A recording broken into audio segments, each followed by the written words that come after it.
And very briefly, Rob, what do you think of Paul di Resta's weekend? Because an amazing qualifying, sixth on the grid, and then the race, okay, he dropped back a bit at the beginning, and then he had that awful pit stop. Yeah. So unfortunate. Yeah.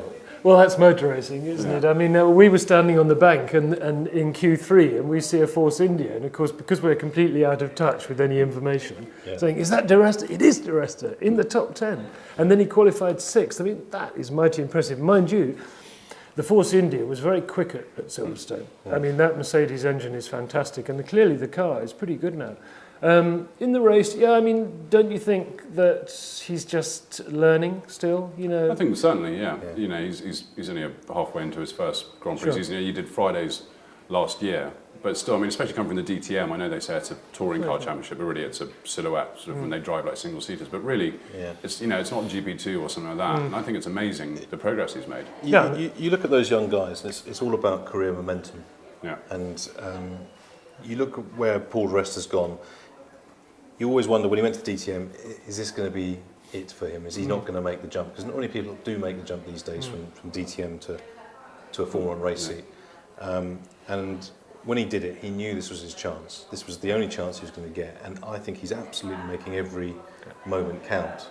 He's doing a brilliant job in proving that he should be a contender for a top drive in years to come. Not yet, in years to come. And I think he's having a superb rookie season. That was, for me, a sublime performance in terms of qualifying. And his race pace was good. He looked really good. One final piece, the new pit and paddock complex. Damien, I know you were in there with your son Nate, sitting in a Virgin racing car over the weekend. How is this new building? Is it everything that everyone promised? And yeah, there was this a new dawn for Silverstone? There was mixed feelings in the paddock over it. I think a lot of people felt it was a little bit soulless. You stood in the paddock at Silverstone. You could have been anywhere in the world. It didn't feel like Silverstone, isn't it? Yeah, but the fact is that's down to Bernie. It's not down to anyone else. You know, Silverstone had to build that facility to keep the Grand Prix and get this 17-year deal that they've now got. He was responsible for putting the top teams at nearer the first corner rather than the other end, which is where everyone expects them to be. Yeah. So there was a bit of kerfuffle on Friday with the Fleet Street boys giving a hard time to Richard Phillips of Silverstone because the spectators opposite the pits couldn't see into the pit lane properly. They couldn't see the top teams because it's harder to see the top teams when they're in that position. Yeah. So there's quite a lot of criticism of Silverstone about spectator facilities. And I spent the weekend mixing between being in the paddock and doing my job and enjoying it as a spectator. And I have to say the spectator experience is very good. It's better than it used to be, but they've got a lot of work still to do at Silverstone to really come up to scratch as a world-class event. Yeah. And Rob, quick question, best Grand Prix of the year, do we think? Yeah, I mean, I thought it was an absolutely wonderful event, helped hugely by the spectators who are so knowledgeable, so enthusiastic. They're there to have a great time. They had a wonderful time. It couldn't have gone any better, could it? Well, it could, because they could have been a British winner, but anyway. And as far as all this, new building and stuff, I mean, the spectators don't care if it's a shed. Yeah. And thank you very much, Damon Hill, for making it happen that we could stand underneath the rostrum for the podium celebrations, because you can't see it when you're a paying spectator. So it was, for me, it was just fantastic that the crowd came onto the track. Yeah. And well done, Damon, for pushing that through. I agree completely with what Rob's saying. I just think the next stage of the development for Silverstone, they need to raise more money. It's hard for them. They're a private owners club, the BRDC. It's not government money. There's a lot of pressure on them to deliver a lot with not very much. But the emphasis for me now has to be on spectator facilities to really bring it up to scratch. Because these spectators are spending a lot of money to go to these races these days. They deserve the best. Yeah. And it needs to compare with the Wimbledons of this world when you go there as a fan. And at the moment, Silverstone doesn't compare well. It's a hell of a lot better than it was. It's a hell of a lot better than it was, absolutely, and they deserve a lot of credit for what they've done, but there's a lot of work still to do. They know this. I'm not saying something that's no. It's a shock. It's they know themselves. Yeah. Well, I'm sure they'll get around to it. Let's hope so.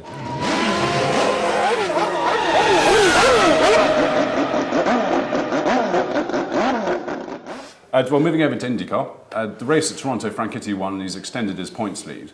But the big talking point of the weekend was his contact with Will Power in the closing stages. And he clipped the Penske driver and Power spun. And after the race, he was very vocal about Franchitti being a very dirty driver and he's never going to get pulled up by the stewards. Franchitti said, well, you closed the door. Standard racing driver incident, or is there something more going on here? Yes, Have you got an opinion? I'm caught with this one. I thought it was a racing incident. I have to say. I've watched it quite a few times, and it's hard to put blame on anyone, I think. Yeah, I don't know what it was, okay, but I do know that Franchitti hasn't won and isn't winning as many championships, races, titles, accolades as he does, without being a tad aggressive every now and then. And to me, that is part of motor racing. I'm sorry. What do you think, Damien? I thought it's a difficult corner because it's so narrow on the exit and it's more or less single file once you get through the corner. I thought under braking there was a gap there. I thought he was actually a little bit half-hearted about the effort because he wasn't quite close enough really to go. He wasn't side by side at all. You know, his nose was inside Power's right rear tyre, but that was all. And Power gave him enough room going in, but it tightened up on the exit, and he clipped him. I would say racing incident. Yeah, Dario is hugely experienced now. After all his years he's in not a America. rookie, really, is he? No, and it's funny.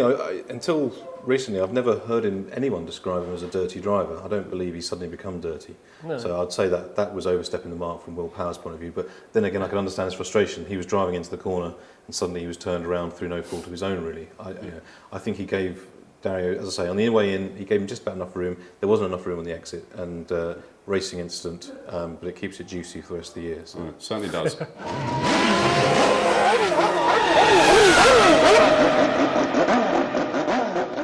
Damien, we had some very sad news last week. I think our founder editor sadly passed away. Yes, William Boddy, Bill Boddy, died on Thursday at the age of 98 years old. Incredible, really. I mean, he first wrote for the magazine in 1930. He was editor from 1936 to 1991. Following 1991, he continued to write for the magazine every month. He's been a continual presence in our lives here at the magazine and for all our readers. The messages of condolence and sympathy on the website have moved all of us, I think. So many messages over the weekend. We're very grateful for those, and I'm sure Bill's family are. In fact, I know they are.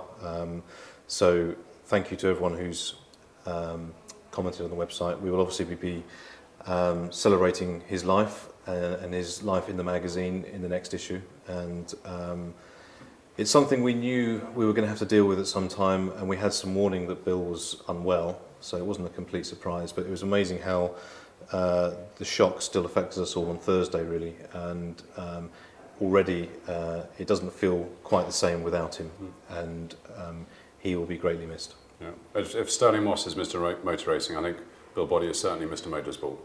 Is it right, Damien, that Bill sent in his last article 3 days before he died, age 98? That is so professional and so remarkable, isn't it? He really was working for motorsport right up to the end. I mean, he in the last few years he was dictating his copy to his daughter, who would send it in to us, and she contacted Gordon Cruikshank, deputy editor, and said he's struggling this month. I think it's probably going to be his last copy for motorsport. So we knew that the time was coming up.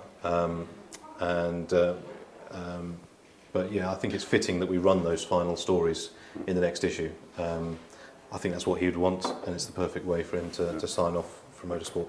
I should say that his influence, I don't think, will stop here. As I say, the ethos of Motorsport magazine is built on what Bill Boddy and Dennis Jenkinson created between them, and that will continue. So he will not be forgotten. Well, we hope all of you enjoyed the British Grand Prix weekend as much as we did. Thank you very much for watching. We'll see you all next week for another week in motorsport.